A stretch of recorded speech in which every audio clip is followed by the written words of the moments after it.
From Capital Broadcasting and WRAL Documentary, this is the WRAL Doc Podcast. I'm Cliff Bumgardner. All season, we've been talking about wicked weather, telling the stories of storms that forever changed lives and made history in North Carolina. This week, we're covering a hurricane which, for me, hits very close to home. It was the first I ever experienced, and no matter how many have come and gone since, none have left their mark on my memory quite like Fran. And then all of a sudden I heard boom. Oh my God. And then crackle, boom. Boom. A tree hit here. I could hear it on the right side of the house, the left side of the house. It's just trees, and more trees. When Fran hit in 1996, my family and I had just moved into a new house in Garner, North Carolina, outside of Raleigh. I had a dog and a freshly built swing set I was very proud of. Problem was, our new house was surrounded by trees, big pines that like to catch the wind even on normal days. And Fran was anything but normal. When my parents told me it was coming, my young mind filled with worry for my precious swing set, so perilously positioned beneath those swaying pines, which snapped and fell throughout the night, hitting the roof and practically ripping the deck clean off our house. When morning came, our neighborhood looked like a war zone. The whine of chainsaws and the scent of gas filled the air. But to my delight, my swing set was untouched. What I didn't yet know, and what I wouldn't understand for a while, was just how lucky my family and I had been. Fran was one of the most dangerous and deadly storms in North Carolina history. More than 24 people lost their lives. Thousands more were out of power, some for weeks on end. For me, and I'm sure for many others who experienced it, when you say the word hurricane, Fran is what comes to mind. 20 years later, the WRAL Doc Unit produced a piece looking back at the history-making storm. The documentary originally aired on September 1st, 2016. It's hosted by Bill Leslie. Enjoy.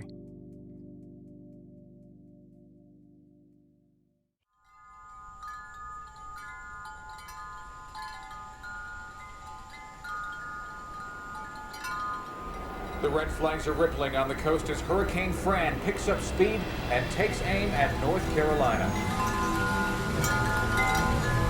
It's really bearing down now, and it looks like within 2 or 3 hours this thing will be on the coast. The National Weather Service is concerned that we could even have hurricane force wind gusts here in the Triangle, so it's going to be a long, busy night.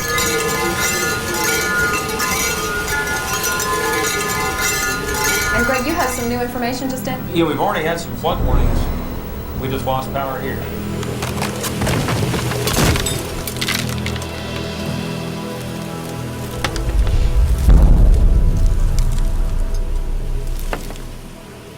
We are on the right track in this country, and we're going forward.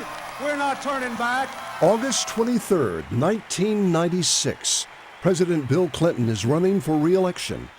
They've got a very good record overall. So is North Carolina Governor Jim Hunt.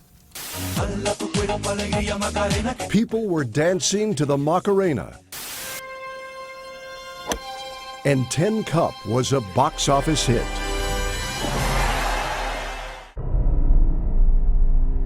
Out in the Atlantic, a tropical depression is forming off Africa's west coast. Fran started as a depression way out near the Cape Verde Islands on August 23rd. Took several days to become a tropical storm on the 28th, and then 1 day later, a hurricane on the 29th. How would you characterize Hurricane Fran? As one of the most severe weather events that I've witnessed in the time that I've been here. Hey, Cliff here. Just for clarity, that is the voice of Greg Fishel, WRAL TV's chief meteorologist. As Fran barrels closer to the U.S., North Carolina's Division of Emergency Management readies for a familiar exercise. Surfers are enjoying more heavy surf, and some visitors are making the most of a late summer vacation. Makes me nervous. You know, there's a lot at stake here. The early projections were that it was going to strike South Carolina, somewhere around Myrtle Beach. That is Jay Barnes, a noted hurricane historian and author. But in the hours before landfall, Hurricane Fran slipped a little bit farther up the coast. It's headed for Cape Fear, and it's less than 80 miles from there now. The wind's already gusting to 115 miles an hour with 31-foot seas and the pressure crashing. You won't find much open in downtown Wilmington, just a lot of boarded up, taped up businesses. All the roads leading over to the coast are closed. No one can get to the beach until this storm has passed. And even in the Triangle, we could have hurricane-force wind gusts later this evening. The eye of the storm is still about 2.5 to 3 hours away. But all of a sudden, the winds have kicked up to 75 to 80 miles an hour. I can remember what it felt like, the stinging of the rain and the power of the wind. That is the voice of David Crabtree, a WRAL TV news anchor. The storm is here. I've, of course, declared a state of emergency for every county in North Carolina, the first time in history. Several airlines have canceled flights from RDU. We did have a peak wind gust here at the television station of 71 miles per hour. My wife called me at midnight and said, "Have you actually stepped outside to see how bad this is?" And I said, "No, I haven't." And she said, "You need to do that." You know, it's one thing to sit into the office and look at data, but you get out here and experience this, and this is nothing to play with. Then my glasses blew off and went down the stairway to the gardens. There's a lot of standing water around. We've even got water in the basement here at the station. My shoes would fill up with water, not because I was stepping in a puddle, but because the wind was driving the rain in that little slot there. Was that the wildest night you've ever experienced?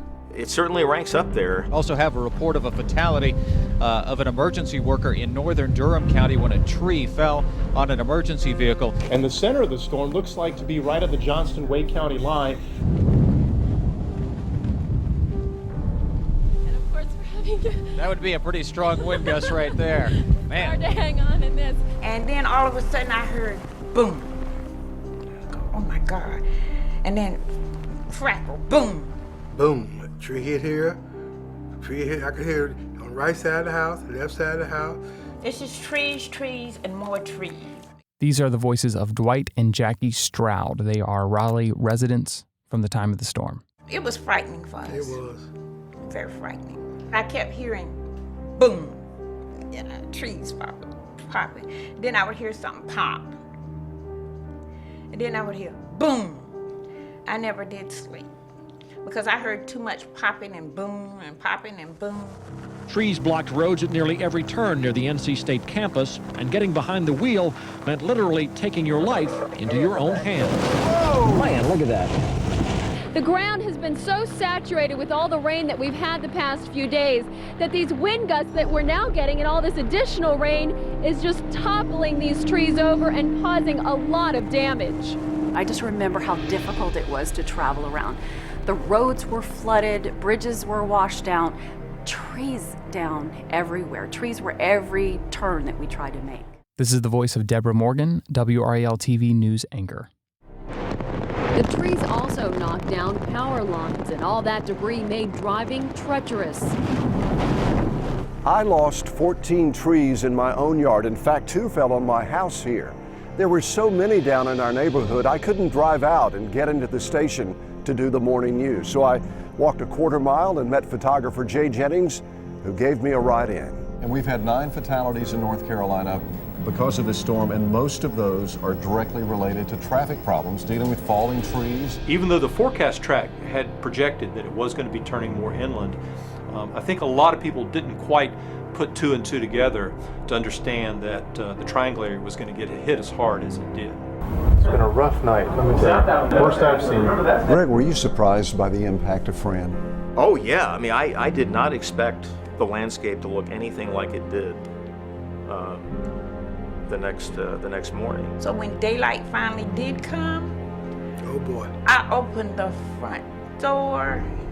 I go, I was screaming, Chris, y'all need to get up. Y'all need to get up. You need to come and see. You need to come and see. First thing, I couldn't figure how we're gonna get the cars out the driveway. We couldn't What are we gonna do, you know? You know, we couldn't even open the door. Okay, are you still without power? Our best estimate is that we have about 670,000 customers out throughout our service area, out of a total of 1.1 million customers that we serve. Fran's probably the worst we've had. Barry Knox was a lineman for Carolina Power and Light, dealing with the largest power outage in state history. Man, just getting around. That was the biggest thing. He was among 7,000 people working to restore power. Linemen, tree crews, support staff. Crews came from other states to help. Working probably 18-hour days, 6 in the morning to 12 at night. Go and get about 5-6 hours and come back and start again. My own personal power was out for 5 days, and I couldn't get my own lights on, so. For his efforts, Knox was recognized as the News and Observer's Tar Heel of the Week. For some of us, we won't see power for a week. Everywhere there's huge lines, and I'm below E, so I have to have some gas. Gas lines formed at the stations that still had power. Long lines formed as people waited to get just one bag. And bagged ice became a precious commodity too, as people tried to keep their food from spoiling. Flooding, estimates between 6 to 10 inches of rain across the area. We experienced record rainfall. The Beltline is cut by high waters. I tried to make it to work, but as you see, we're pretty well flooded. The whole area around Crabtree Valley Mall is flooded. Cars stranded, traffic stopped. The water level inside the mall was about 1.5 feet. Causing only minor damage to most lower-level stores, but some stores were closed for months. Neil Rudolph had only been the mall manager for a few weeks. Yeah, it was quite an experience, but we got great staff here. We worked through it. Volunteer firefighter Richard Dorsey, Ricky to his friends, died during the hurricane's assault on Durham County. Damage and debris can't compare to Fran's biggest cost, the lives of 24 people in North Carolina. One of them, a Bahama volunteer firefighter who died when a falling tree hit the truck he was in while he was responding to a call. It's a family, and we'd lost a family member, so it was devastating to everybody in the fire department, even the community, because the community's tight. That is the voice of Lynn Needham, Chief of Bahama Fire and Rescue. During Fran, we found out just how tight many of our communities were. And if you ever needed friends, it certainly is this time that you need them in a disaster like this. The one thing that really sticks out from me when I went home, and then that next day when the sun came up, was how people came out to help each other. Once again, Debra Morgan, WRAL TV news anchor.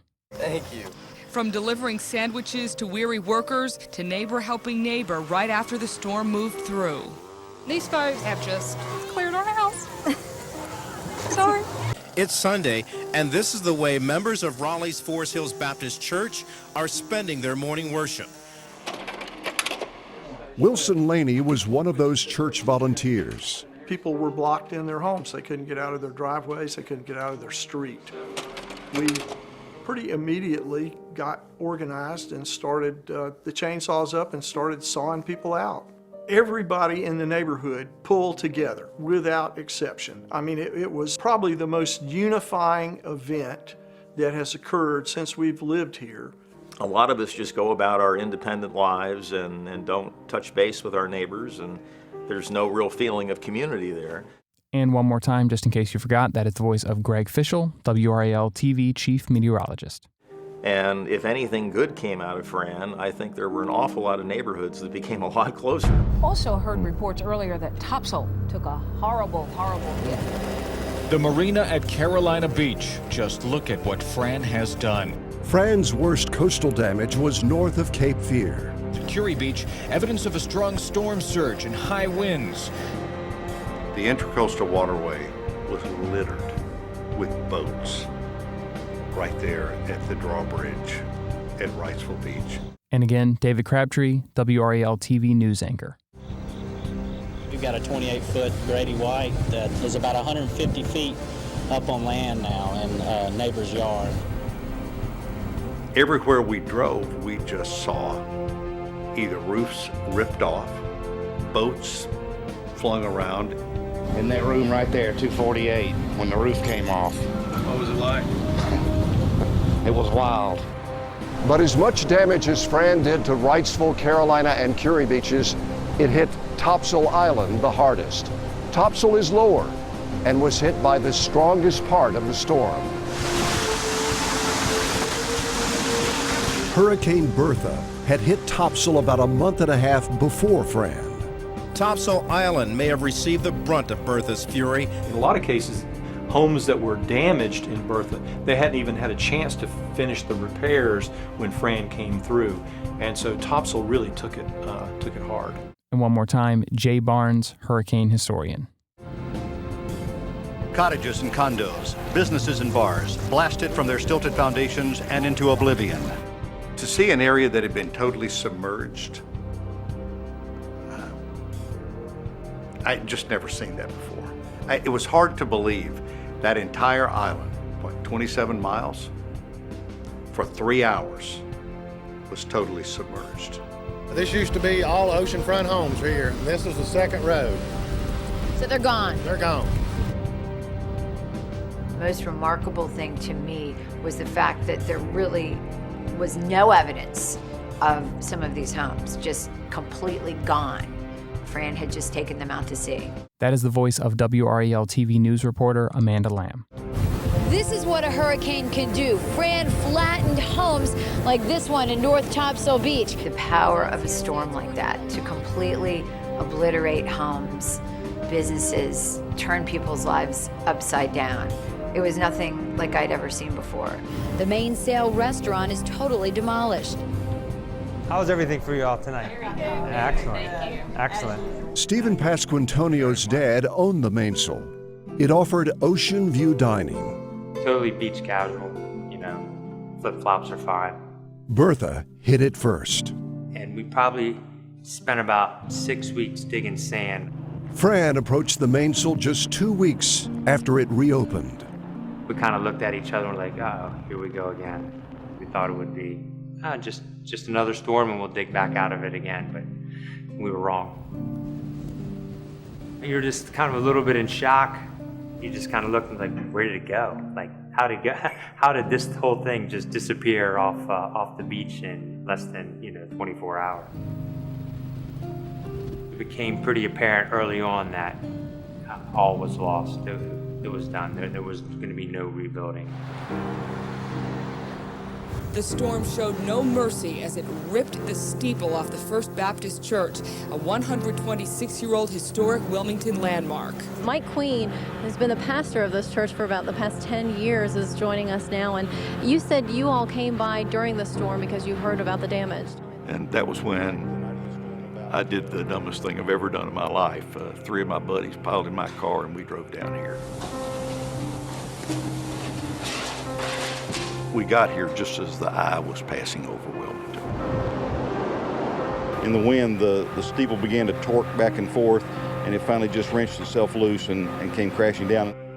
I mean, everybody's heartbroken. It's I cried.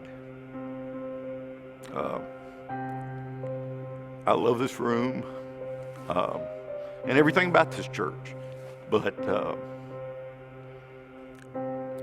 I knew it could be rebuilt, but it was just an amazing sight to see that rubble. This one has to be rebuilt. This is the inside of the steeple that went down. The steeple that Fran ripped off Wilmington's First Baptist Church. Former pastor Mike Queen takes us inside the base of the old one to show us the new one on top.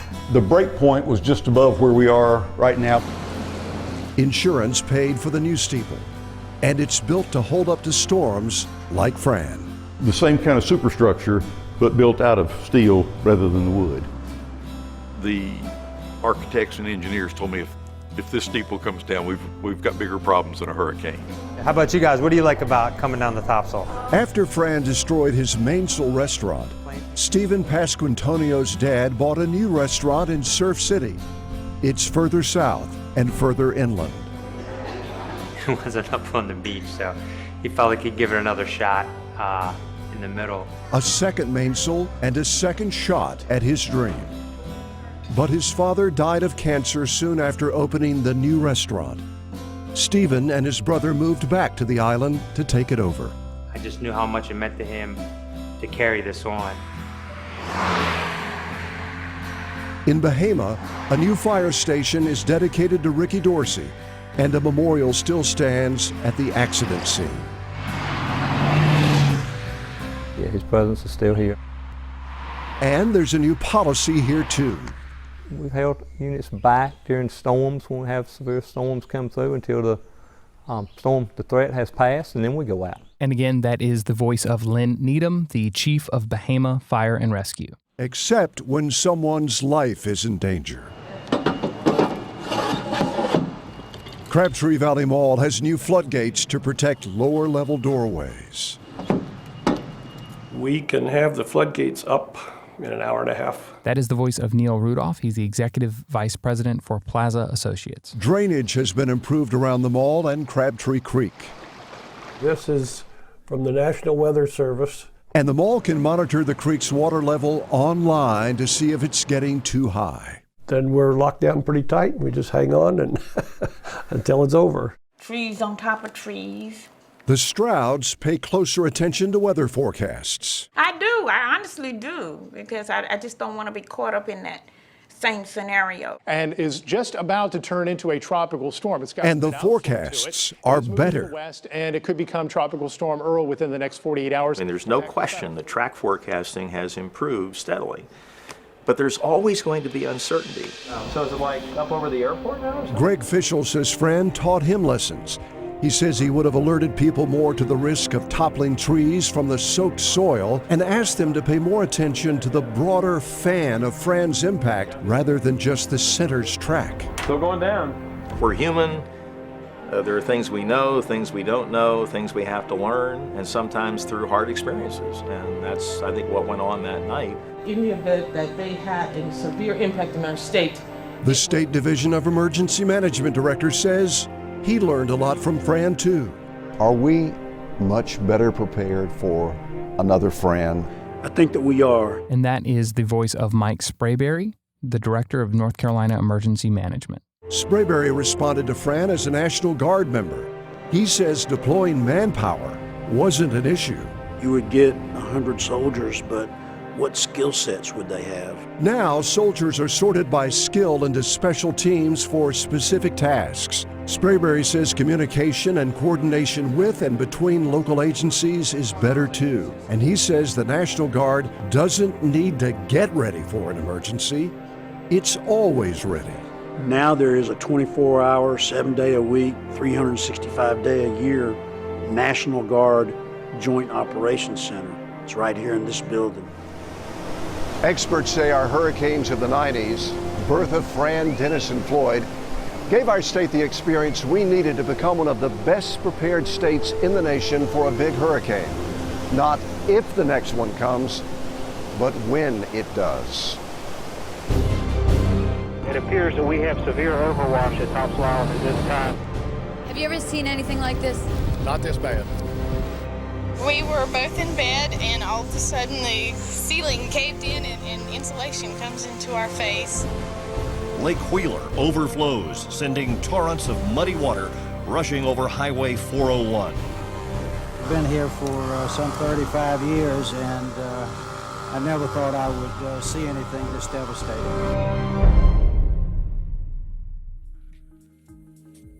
The WRAL Doc Podcast is a production of WRAL Documentary, part of the Capital Broadcasting Podcast Network. We're produced by Shelley Leslie and yours truly, Cliff Bumgardner. Production assistance and editing by Francis Lay. Our music is by Lee Roservier and Breakmaster Cylinder. This week's episode featured the original documentary Hurricane Fran, 20 years later, produced by Clay Johnson and Jay Jennings. If you enjoy the show, consider dropping us a review and sharing with your friends. You can find all of our documentaries at WRALdocumentary.com and subscribe to the show on Apple Podcasts or your favorite podcast app.